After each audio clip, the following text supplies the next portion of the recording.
Hi, hello, வணக்கம். வணக்கம் friends. நம்ம இன்னைக்கு என்ன பார்க்க போறோம்னா, கூட்டாஞ்சோறு திருநெல்வேலி ஸ்டைல்ல கூட்டாஞ்சோறு எப்படி வைக்கிறதுன்னு நான் அன்னைக்கு சொல்றேன். இத பார்த்து அ பிடிக்கிறவங்க செஞ்சுக்கோங்க.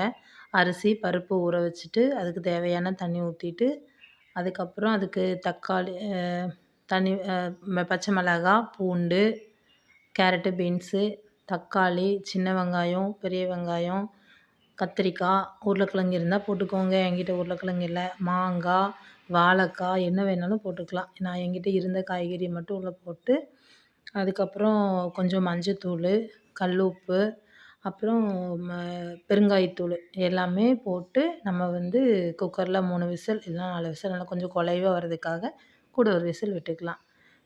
பருப்பு நான் அன்னைக்கு விட்டுட்டு, இன்னைக்கு வந்து எனக்கு கரண்ட் அடுப்பு தான் கேஸு முடிஞ்சிருச்சு. அதனால கரண்ட் அடுப்புல தான் சமைக்கிறேன். அப்புறம் தேங்காய், சீரகம், கருவேப்பிலை இவ்வளோத்தையும் அரைச்சி இதையும் குக்கர் விசில் வந்ததும் குக்கரை இறக்கி வச்சுட்டு, அதுக்குள்ளே வந்து தேங்காய் அரைச்சத போடணும். கொஞ்சம் கொஞ்சம் கிண்டி விட்டு பார்க்கணும். பார்த்துட்டு அப்புறம் தேங்காய் அரைச்சத போட்டு, புளி கரைச்சி ஊத்திட்டு, அதில வந்து புளி ஊற வச்சிருந்தேன்ல, அத வந்து கரைச்சி ஊத்திட்டு, நல்லா கிண்டி மறுபடியும் சூடு பண்ணணும். கொஞ்சம் கொதிக்க வைக்கணும்.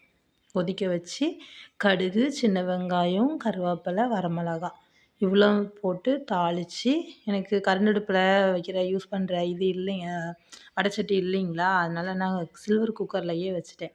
வச்சு தாளிச்சு உள்ள ஊத்திட்டு, அப்படியே கிண்டி சாப்பிட்டோன்னா சூப்பரா இருக்குங்க. யாருக்கெல்லாம் பிடிக்குதோ செஞ்சுட்டு கமெண்ட் பண்ணுங்க.